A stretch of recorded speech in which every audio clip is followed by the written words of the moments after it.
And what's interesting about George Washington, and most people don't know this about him, is that he wasn't just the father of our country, he was also the father of the first septuplets born in the United States. Yeah, Martha gave birth to 7 children on October 5th, 1762. And 5 of the children were very badly behaved and were sold into white slavery, while the 2 remaining children, Maxwell and Hortense, tragically drowned in the Potomac while trying to retrieve their father's wooden teeth, which had fallen out of his mouth while he was beating a seagull with a canoe paddle. For those of you just joining the group, my name is Mark, and today is my last day here at the Mount Rushmore National Memorial. There have been some cutbacks at the National Park Service, and I have been let go, which, in my opinion, is a huge loss to tourists such as yourselves who are hungry for history, because I happen to be what we in the industry call a font of knowledge. Now, if you look to the right, you'll notice that the next head belongs to Thomas Jefferson, who, and this might come as a surprise to you, was actually born without skin from the neck down. In fact, most of his childhood was spent in and out of hospitals due to his susceptibility to disease, what with the exposed muscle and sinew and whatnot. But in 1772, his good friend Benjamin Franklin fashioned a crude epidermis out of sheep bladders and carpenter's glue that were held together by pewter hooks that were forged by Paul Revere in his silver shop. Paul Revere, you might have heard, was a smithy, which is one of my favorite words. He was also a eunuch, which was not very common for the 1700s, although there were a few. I believe Sam Adams was also a eunuch, and Nathan Hale, who I've also heard had a wonderful singing voice. So it's probably something that you haven't heard on any other tours today. It's interesting, isn't it?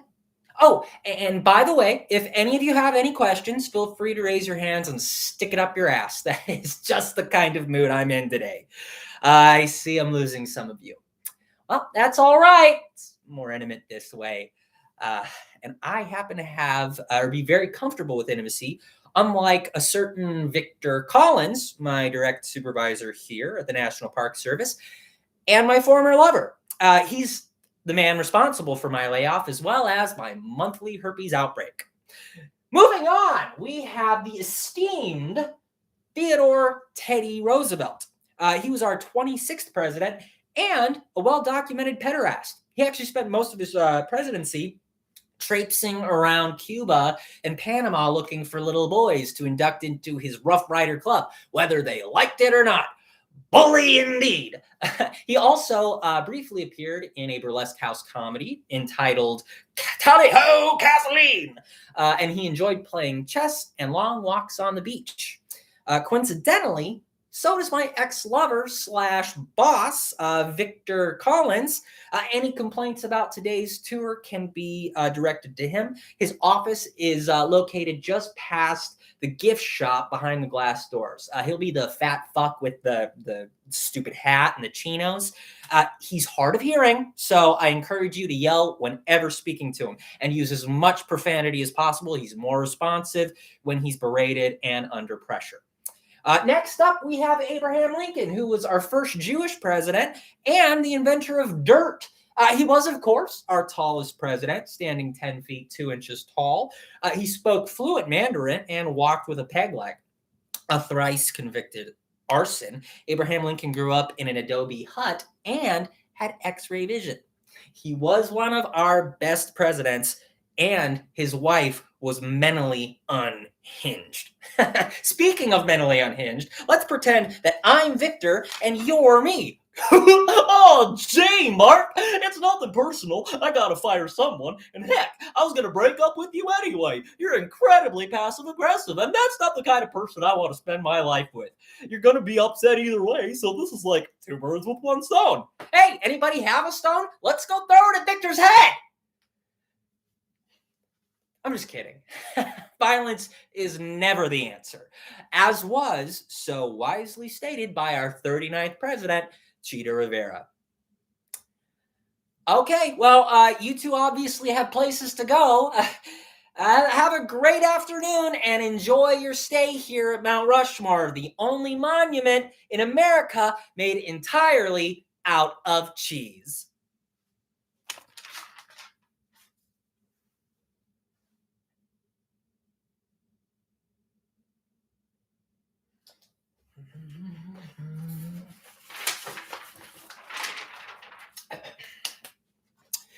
Ladies and gentlemen, my audience of two genders only, those two genders, of course, being United States and America. Welcome to the Carter Pool Charter School Chatter Stool. And no, I'm not referring to talking poop.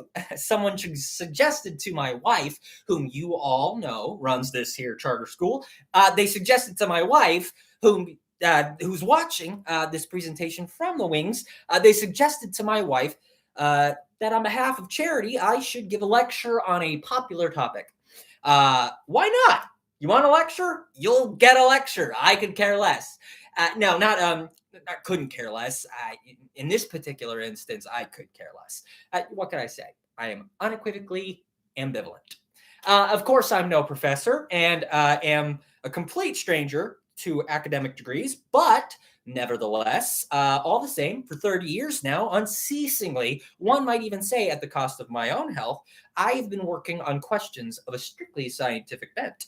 I think deep thoughts, and sometimes I even write, if you can believe it, scholarly articles.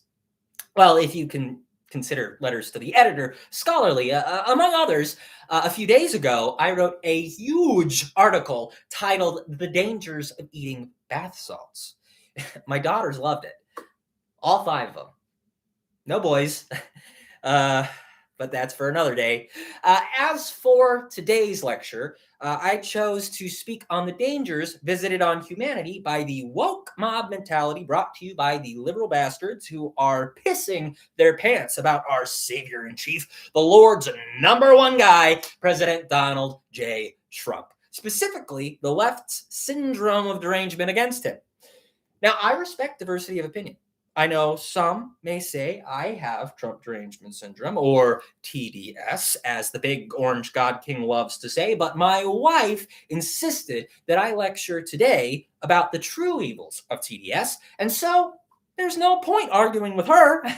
If you want TDS, you'll get TDS. I really could care less. But believe you me, I do not want no arguments with my wife. My wife! So buckle up and listen. And anyone who quails at the thought of a scientific lecture doesn't care for it, doesn't have to listen, and can leave. What's that, dear wife of mine? This lecture's mandatory. Oh, it's part of the curriculum, you say. Very good. Well, when I give a lecture, my right eye usually twitches, but just pay it in mind. It's just from excitement. I'm a very nervous man, generally speaking, and my eye started to twitch on September 13th, 1999, the same day my wife gave birth, in a manner of speaking, to my 7th and final daughter, Florania. And all my daughters were born on the 13th. However, considering the shortness of time, we will not digress from the subject of the lecture. Have you all seen the winning our CIC has brought this country? CIC, for you ignoramus numbnuts, of course stands for Commander-in-Chief.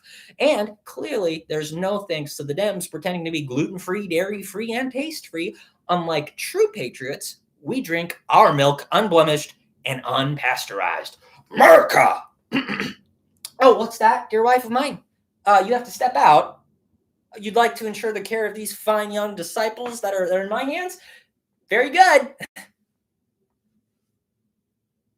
I must remind you that my wife runs the Carter Pool Charter School, and just between ourselves, my wife loves to complain that she's got too many responsibilities, but I can't for the life of me understand why she feels that way.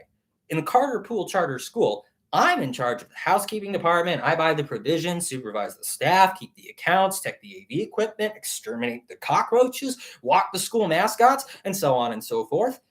Oh, look at me. I appear to have wandered and digressed a bit from the subject. Let's get back on track. Although, of course, I'm sure you kids would much rather be listening to someone cool like Kid Rock or Kennedy Center honoree. um, and I'm proud to be an American, where at least I know I'm free. Oh, gosh, I don't know where that came from. Anyway. I forgot to tell you that here, besides doing the housekeeping, I am also charged with teaching mathematics, physics, chemistry, geography, history, vocal exercises, literature, and so on and so forth. Thanks, Obama. The school also allows for dancing, singing, and band, those all being extracurriculars, although I'm also the one who teaches dancing, singing, and band, and so on and so forth. Our music department is located in our home at number 13 Elm Street. And that's the reason I suppose my life is such a failure, because I live at number 13 and my daughters were born on the 13th and our house has 13 doors. Nothing works for me. Here I am giving a lecture. Outwardly, I'm cheerful, but in fact, I'd like to scream my lungs out. Or fly somewhere to the ends of the earth, and there's no one to complain to. You just want to break down and cry. You'll say, your daughters? What about my daughters? I talk to them, but they only laugh. And my wife has 9 daughters. No, sorry. I'm an idiot. It's 8? 9. That's lucky. But I ain't. I'm unhappy. I've turned into an idiot, a nincompoop. But basically, you see before you the happiest of fathers. Basically, that's the way it's supposed to be. And I don't dare say anything else. If you only knew. I've lived with my wife for 15 years, and I must say those were the best 5 years of my life. Oh, okay, she hasn't come back yet, has she? I don't see her, so I could say whatever I please. I'm scared. Yeah, I think she actually supports our dumbass president. I may be a spineless coward, but I am no fool. Or maybe I'm a spineless fool, but I'm not a coward. My wife comes from a very conservative family, hence why we run this here Carter Poole Charter School. And my wife is a direct descendant of Carter Poole. Carter Poole, in his day, was what you'd call Betty DeVos today. And I guess that makes my wife Linda McMahon. Oh, goodness me. She's not that daft. But, I mean, don't get me wrong. I love her. I do. But sometimes I want to just run away. Just run away, cast off all of this without a backward glance.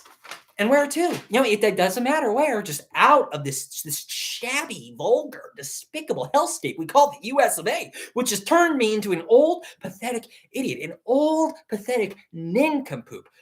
Ooh, self-deprecation is fun. Now, where do I go? Yeah, somewhere far, far away, like in a meadow, and stand like a tree, a pillar, a scarecrow in a cornfield under the broad sky, and spend all night watching the quiet, bright moon hanging overhead and forget. I'm also doing this on behalf of charity. You know what charity my wife chose? Trump trading cards, his NFTs. They were going great for a minute, but now they are down, way down. Like, gonna have to start getting sponsorship ads for future lectures. Like, I don't know, the Garter Tool, Carter Pool Charter School Chatter Stool. Yeah, forget it. I don't need anything. I am higher and purer than this. I was once young and intelligent. I studied at Oberlin College. I dreamed. I considered myself a human being. And now, I don't need anything. Nothing except peace and quiet. Peace and quiet. Oh, I see my lovely wife is standing in the wings as she's arrived and is waiting there for me. Our time is up. And if she asks, please, I beg you, tell her that the lecture was not the idiot, the nincompoop. I mean me. Behaved with dignity. And proceeding from the proposition that those suffering from TDS want to murder innocent babies and let violent gangs take over our cities, which I, of course, have already discussed, Trump derangement syndrome is wrong, whatever the circumstances. And I allow myself, in a matter of speaking, speaking to hope that this lecture of mine on the dangers of TDS will be of some benefit. I have had my say. Sic semper tyrannis. Thank you. Amen. America.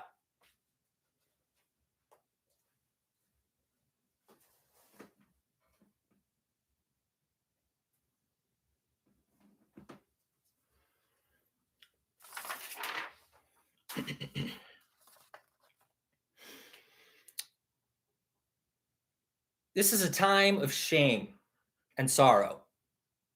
It is not a day for politics, and I have saved this one opportunity to speak briefly to you about this mindless menace of violence in America, which again stains our land and every one of our lives. It is not the concern of any one race. The victims of the violence are black and white, rich and poor, young and old, famous and unknown. They are, most important of all, human beings whom other human beings loved and needed. No one, no matter where he lives or what he does, can be certain who will suffer from senseless acts of bloodshed, and yet it goes on and on. Why? What has violence ever accomplished? What has it ever created? No martyr's cause has ever been stilled by an assassin's bullet. No wrongs have ever been righted by riots and civil disorders. A sniper is only a coward, not a hero. And an uncontrollable mob is only the voice of madness, not the voice of the people.